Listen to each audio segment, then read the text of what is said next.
That moment I arrived at the hospital, I walked right into hell. Ehlers-Danlos Syndrome is like earthquakes.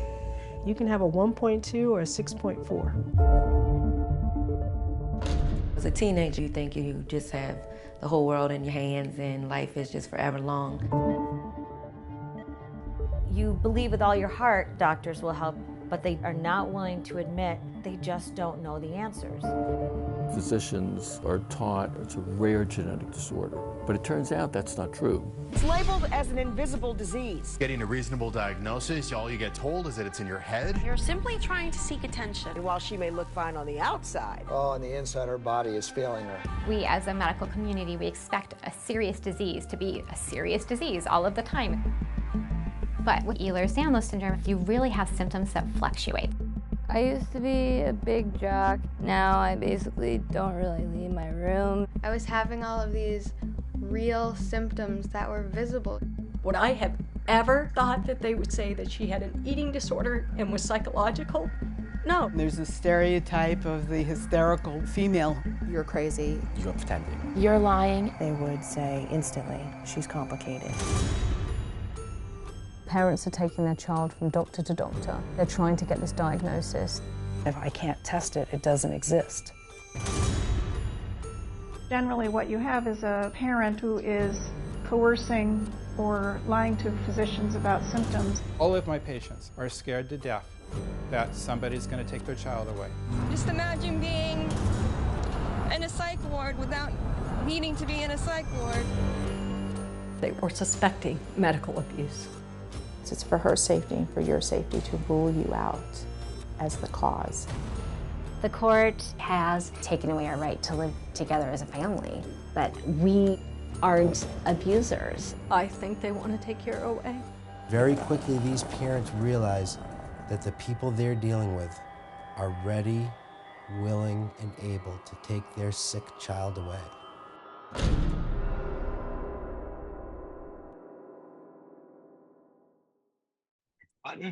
Ladies and gentlemen, boys and girls, children of all ages, we are joined today for this interview by director Andrew Abrams, who has an absolutely fantastic and enthralling documentary coming out called Complicated. Andrew, welcome. Hello. Thank you. Good to be here. Hey, it's great to have you here. Can you tell the audience if they're not aware about your amazing documentary, Complicated? Well, they won't be aware of it because it hasn't been released yet. We're having our world premiere at Slam Dance Film Festival in Los Angeles in 3 weeks. I shouldn't say in 3 weeks. I should say on February 23rd. The film is called Complicated, and it's looking at the complicated place. The sort of intersection where complex and invisible illness meets lack of research and understanding and the limits and failures of our child protective system. So what that means is that kids with this illness, and it's really just a microcosm for all complex and invisible illnesses or rare diseases,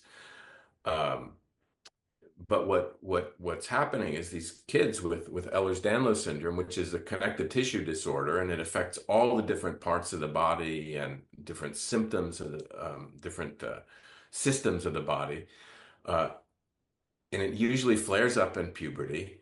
And these kids are sent to, parents bring them doctor after doctor, and they're saying, well, we don't think there's really anything wrong. We can't find anything in tests, because there's not a diagnostic test for the most common form, which is hypermobile EDS, which causes stretchy skin often and loose joints and that kind of thing. And so a lot of acrobats actually have Ehlers-Danlos Syndrome.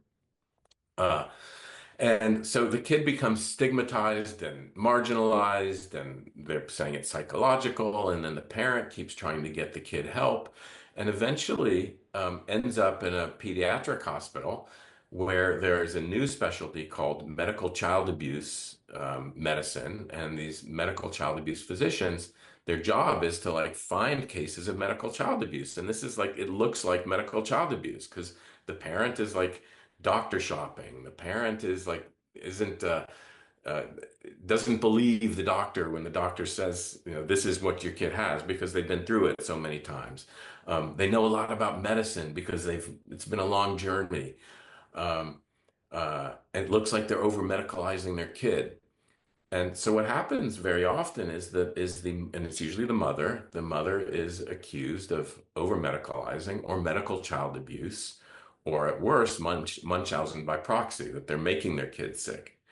So it's a crazy, complicated story. Um, and and so I'm hoping that that the time that we spent in looking at the complicated nature of all of this will shine a light on the problem. That's my hope, and that's what the film is about. I have to say, there were two things that really struck me with this. One, just the amount of different systems and different types of Ehlers-Danlos that there were. You know, you had your ventricular, and unfortunately, one of your interviewees succumbed to their symptoms during the making of the film, which is very sad. And then the famous people that you talked about, with like Elvis having it, and I just thought that was really interesting. Like, you never know where it's going to be and how mild or severe it's going to be either. What sort of research did you guys do to get this done? Because this is very, very specific, and it very, very much is in depth on the struggles and trials and tribulations of both this disease, but also the families that are going through it. Yeah, well, to me, it's specific, but it's also very general, like universal at the same time. And I kind of like that intersection. That we're looking at a specific illness, but like I said before, this is true for pretty much all complex and invisible illnesses, and there are a lot of them. You know, the same kind of trajectory, the same way that the patients are dismissed, legal issues down the road. So it is very universal, and universal meaning not just in the United States, also throughout the world. This is a problem that we found, and so I'm sorry. I think I went off on a tangent. But what was it that you specifically asked? How did you research, or what sort of research Oh, did you research. do putting this together? Yeah. It's very in depth. Yeah. Well, to me, it's for me, filmmaking is the journey. It's like the film is the journey. So I start with nothing and go through. It's not like I think it's, some people might start a project and then it's like research, and then they start filming. And for me, it's sort of like I dive in. I just dive in and learn as I'm going along. And I'd say, it's just being in the community, in that world, you learn what's going on. And by now, after 7 years, I'm an expert. So, the sad fact is doctors don't have the time to spend that long, to spend hours like the hours that I have with an interview, or 7 years, and to spend with individuals and families. I can see that. I can see that. I know these kids are not crazy. I know that they're not faking it. I know that the parents are not abusing their kid. But when we have a system that can't accommodate complexity and the complicated nature of reality, of illness, um, and and also child protection, then there's a big problem, and that's what we're looking at here. Is the inability to deal with complication. I like that. I really love how you frame that, because with something like this that's very, very serious, it can be very easy to, I guess I would say it's very easy to keep it too serious and flat and uninteresting to the audience, but you do a great job of sort of reining it all in and making this truly about the people who are going through that. And that to us as the audience gives us something to root for, something to enjoy as we watch the documentary. And how do you do that? Because you've done that before with some of your other docs. I saw Dog War, and that was another example of you doing that, where you're like, well, it's about dogs, so it should be pretty easy. But there's something to it that you put in there. How do you do that? I wish I'd love to know what, when you say there's something you put in there, I'd love to know what you think that thing is. I don't know. I think there's a way for you to, I don't know, because in Dog War, it's not humanizing the dogs, but it's giving empathy to them. And I guess here it's more of like caring about these kids, Yeah. but not everyone can do that. Yeah, I think empathy is a good word. It's the ability to, to feel another's experience. And I do think that that's my job. I think that that's my job as a filmmaker to sort of like to go into that world. My background is in visual anthropology or cultural anthropology. Visual anthropology meaning using film and visual means to explore cultures, but this idea of participant observation, so that you actually enter into the world of the other, and so that remains important to me. And I think of it as sort of like it's an honor, it's a privilege. That reciprocity of I'm not just getting something from them, like, and they're not just giving something to me. It's like it's an exchange. Like I'm brought into their most vulnerable moments, their deepest, most vulnerable moments, and I don't take that lightly. I mean, that's amazing. It's amazingly intimate, really. So I think that that's another key. It's the intimacy. Uh, and in order to get that intimacy, you have to build trust. And it did take a while, I would say, to build trust with these families because they've been abused by the system and they've learned not to trust. They've learned not to trust doctors. They're scared of the legal repercussions for what they might say. So, but when you spend that long with people, when you open your heart to them, I think it makes a big difference. And there is something that happens. It's almost like a spark that happens of um, I don't know, of sort of like, of opening up to something larger than that sort of like whatever that small experience is. I love that.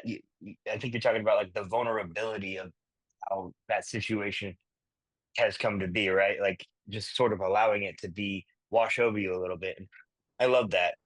Now, this is a very serious topic and very serious movie, but we do like to have a little bit of fun on here, Andrew. So I'm gonna ask you a couple more fun questions too. Is that Okay, cool? awesome. Yeah. Awesome. So the first one we always ask all of our guests, and this is a pretty easy one. Who are some people that who inspire you, whether that be in your personal life or professionally as the documentarian that you are? It's always like these favorite things questions are really difficult for me because I live in a complicated world. It's sort of like, it's hard for me to sort of like label something or like, you know, um, that's why I'm drawn to these complicated topics. But having said that, one person who's been really influential to me is and a mentor and a friend. Her name is Anna Halprin, and she's not alive anymore. She lived until 100 and died a few years ago.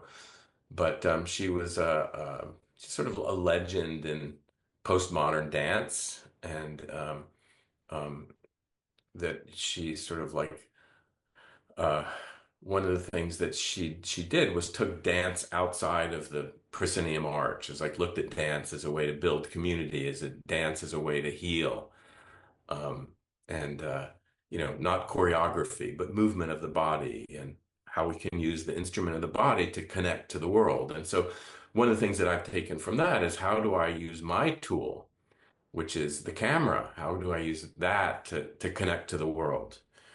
To help heal, specifically around healing. So I think that that's probably in a way she's one of my greatest influences. I love that. And that's why I never ask like favorite things. It's more of, you know, give me what's important to you. Do you know what I mean? Because Awesome. Yeah, like I like that. even my next question, which is a little closer to a favorite question, but not really, because this is more of a psychoanalytical question about you as a cinema viewer. If you only had two films to watch for the rest of your life, what two would you pick and why? They don't have to be your favorites, but there's some things you can watch over and over again. You know what I mean, Andrew? Okay. And not pornography, I guess. Those are already included on any playlist. All right. Uh, boy. I do have a favorite, or one that stands out, and that's The Conformist by Bertolucci. Oh yeah, That's, yeah. that's always been one of my favorite films. It's a Italian post World War II. It's an incredible film. Beautiful, beautiful, beautiful. Um, moving. It's just like it's a favorite. I know it's a favorite for a lot of people, but specifically touches me because I'm an Italophile. I speak Italian, and it's been an important film for me. It's funny you say that. I've never had anyone pick that. Oh, Never. And I've done over 300 interviews, and it's a great movie. And I'm glad you picked it. But yeah. but you get two. What's that? You get two movies. Gosh, I can't think of another one. I honestly can't. For me, it's like I'm not a movie buff. I don't love a lot of films, and occasionally I'll love a film and then I'll forget about it. So, I'm gonna have to stick with that one for now. Well, the good thing about that is forgetting a movie that you loved is you get to re-experience it all over again. So I guess you're lucky in that way. Yeah, yeah. I wish I could do that. There's some movies I wish I just hadn't seen too. But that works both ways. Yeah, totally. Now you mentioned you're an Italiophile. Why? What about Italy intrigues you? I don't know. Like for me, I think it might be like a past life thing or something. I've always just had like this connection to Italy, a connection to their food. Um, and then I studied there in university, and it just felt like I was coming home in some ways. So it's hard to say. It's like just the something about the culture and the language and the experience of being there just feels very familiar to me.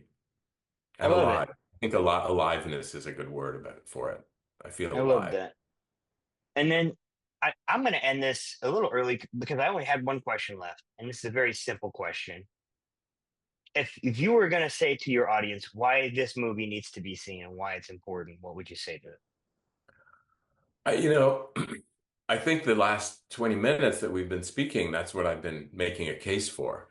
And so again, it's like, oh boy, like a little in 1 minute, sort of like sum it up. It's tough because it's complicated. So what I would say is why people need to see this because it's eye-opening. And it's a world that they probably are not familiar with and that they should be familiar with.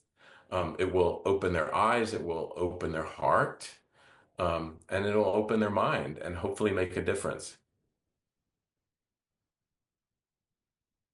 That's perfect. Thank you for that very much, Andrew. I appreciate the time you gave me today, man. Did you want to plug in your socials or where people can find you if they would like to?